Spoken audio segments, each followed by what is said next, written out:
Alex is watering the roses. This one's doing well, but the other one's dying. We don't know what's up with that. I guess I need to look into maybe planting them or the right place to put them in the house. So today is a big day. I'm taking Chelsea to the dentist to get her teeth fixed. She has the hole in between her front 2 teeth. It's decay, so they need to fix it. Traditionally, like with any of the other teeth, they would do a filling, but because it's the front teeth, fillings don't really stick to the front teeth very well, so they won't really work very well. So they have to put what's called a strip crown on these 2 front teeth, right in the front center. They look like natural teeth. It's white. So like it used to be that a crown on the tooth would be like silver or gray or whatever, but they're actually white, so they'll look like regular normal teeth, but they will look a little different. So that they said they look a little bigger because it's like a little cap that goes over the top of her tooth, and it just protects the tooth. And then when she's older and her baby teeth fall out, they'll just fall out like a regular tooth. You're so funny. The thing is they kind of have to... Gold teeth. Oh my gosh, could you imagine a 3-year-old with gold teeth? Arr. Say arr. So she's gonna have some pain and discomfort today because when they put these caps on, they do have to push them up into the gums. So they said, my teeth look so on dentist. Yeah. So they said they have to kind of like push it up, so it's going to be kind of red and maybe a little bloody. I can't vlog in there at all because they don't allow cameras, pictures, any of that. And I can understand, and it's going to be hard. I'm going to be holding her hands and stuff like that during it. You got your backpack on the floor ready to go? Yeah. So I have our pain medicine on hand. It's just over-the-counter stuff for discomfort. And Mommy's been stressing about this appointment for weeks. I've been so worried about it. But she does so good for the dentist, so it's just a matter of afterwards she's going to be uncomfortable, and we're going to have to give her some pain medicine. And I guess maybe later I'll show you guys what it looks like, and I'll just tell you if you're squeamish to look away or whatever. But that's even if she lets us look at it. But yeah, today's just kind of going to be like, this morning is going to be a little bit of a rough trip to the dentist. So luckily, this is the last bit of work she's gonna need, and so we'll just have to go back for cleanings and things like that. Okay, guys, so we are home from the dentist. There was a little bit of a change in plans when we got to the dentist. The dentist looked at her teeth, and she ended up deciding to, instead of put the caps on, which is a little bit more invasive and, you know, a little bit more painful and things like that for Chelsea. It's a lot to put them through. She said instead of doing that she wanted to try to just drill away the cavities that she had between her 2 front teeth. So what she ended up doing is drilling those away, and Chelsea had crowding in her teeth, so her teeth are really close together, which is what ended up causing this cavity right in the front. So what she did is she just took a little drill and she drilled away in between her teeth and drilled those cavities away. There is a cavity on each tooth in the front. So now Chelsea is going to have a little gap in between her 2 front teeth, which she said it's kind of like they created a natural gap. So like Alex says, she's got a gap like me now. So Alex has a gap between her 2 front teeth, but Alex always had a gap. Even when Alex had baby teeth, she had a gap between her teeth, where Chelsea's were crowded and tight together. So they created what looks like a natural gap between her 2 front teeth, and she said it should, that the cavities weren't as deep as they originally thought, so she said it should be totally fine. If we have any problems in the future, that's when they would need to put those caps on. But she said they didn't want to put her through that was a lot to put her through, and that we wanted to try this first. And I'm actually very relieved that they tried this first, because it just made more sense to do it this way to me. And, you know, I'm not a professional, though, obviously. I'm not a dentist. But once she said that they were able to try it this way first, I was relieved, because it's a lot to put her through. It's a lot to put us through, because, you know, you just feel for your kids. You feel bad for them. So Chelsea is very numb. Her lips are numb and her gums and her teeth are numb. So she's just very kind of sleepy and snuggly right now until the numbness wears off. And then I'll be able to show you guys Chelsea's new smile. Okay, so somebody's doing better and wants to use. Can we see your teeth? Oh, yeah, they look pretty good. Just a little gap in between them, huh? It's gonna take some getting used to. It's really weird to see it right now because it's so new. But when we were there, I was talking to them about how she doesn't like her toothpaste. And I've tried several different brands and flavors and she just doesn't like toothpaste. And they said, we have this chocolate toothpaste you guys can try. And Chelsea loves chocolate. You wanna smell it? Give it a smell. They said it smells like chocolate, or it tastes like chocolate frosting. So I think we're all going to have to try just a little taste to see what that's about, huh?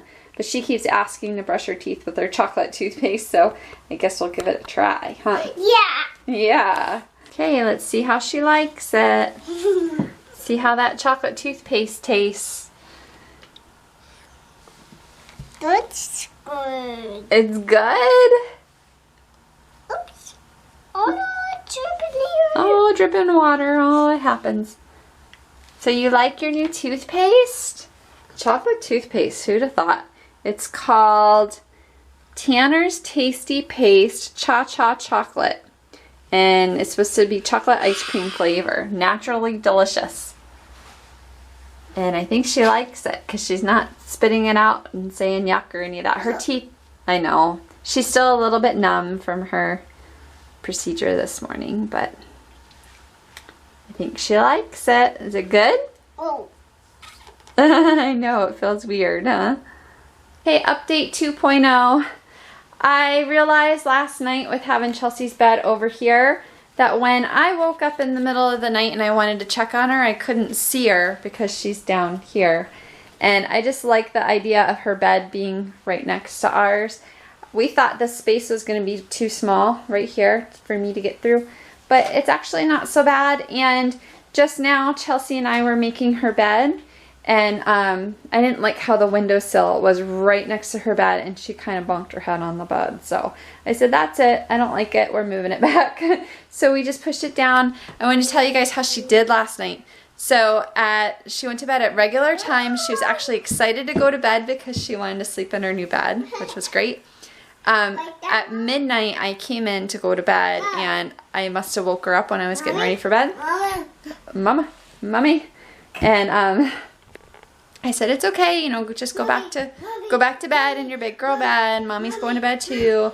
And she kind of tossed and turned a little bit. You need help? She kind of tossed and turned for a little bit, and then she fell asleep, and she slept till 7:30 this morning. So she did really good, and she was so proud of herself, and she was all smiles, and it worked out really well. So she did really great.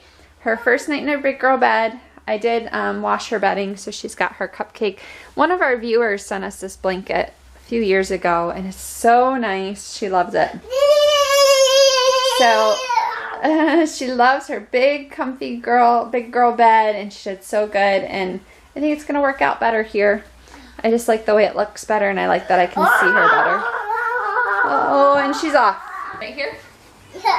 Come lay down, Mommy. It's Snuggles. I said, heck yeah. Mommy loves to snuggle. Nobody ever wants to snuggle with me. You're over it. I'm all over it. That's right. I love to snuggle. And now she's pushing me away. She's like, no.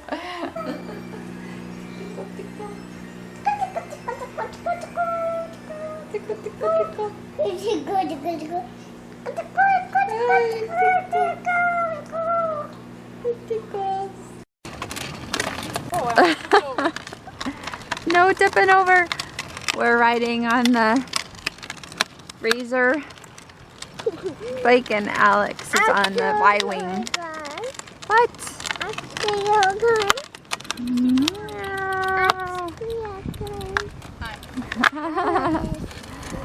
Let's see that pretty smile. Oh my goodness. Ah! Chelsea wants to see Mommy on camera. You want to see Mommy on camera? She's behind the camera. So Alex is gonna ride the bike and let Chelsea push her because Chelsea likes to push us on the bike. Go push her. Push me. Give her a push. Ooh, such a big helper. Whoa, she's actually pushing me too. She can move, man. She's quick. Good job.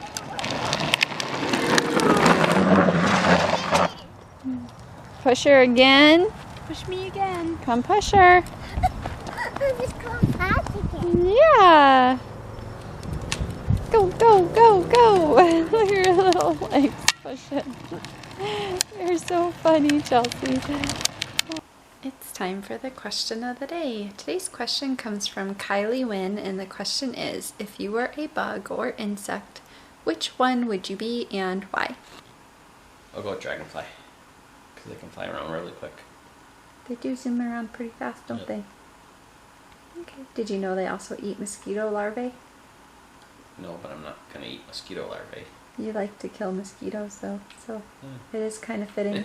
I was gonna go with caterpillar because then you can turn into a butterfly. Are you serious? Because that's exactly what I was going to say. I guess I should have answered first. I was going to say caterpillar that turns into a butterfly because then technically you get to be two different types of insects. Yeah. And I think that would be really cool. Dag nabbit, do I need Or to you know choose what? something different? I could be the, the trapper spider. Or no, it's called the trapdoor spider is what it's called. Why? What's that do? You can trap your enemies and then eat them. That's what. Or isn't not that- your enemies, your prey. But isn't that what spiders do? All spiders? Well, this one creates like a trapdoor in the ground. Somehow, not how exactly they do it, but they create some sort of trapdoor in the ground, and then they cover it with leaves, and then when something steps on it, it falls into the trapdoor, and then they eat it. Oh. That would be cool. Maybe I'll choose ladybug then, just to be different. But I was gonna say caterpillar so I could turn into a butterfly. We're so much alike. So we want to know from you guys, if you could be a bug or an insect, which one would you be and why? Leave it in the comments below.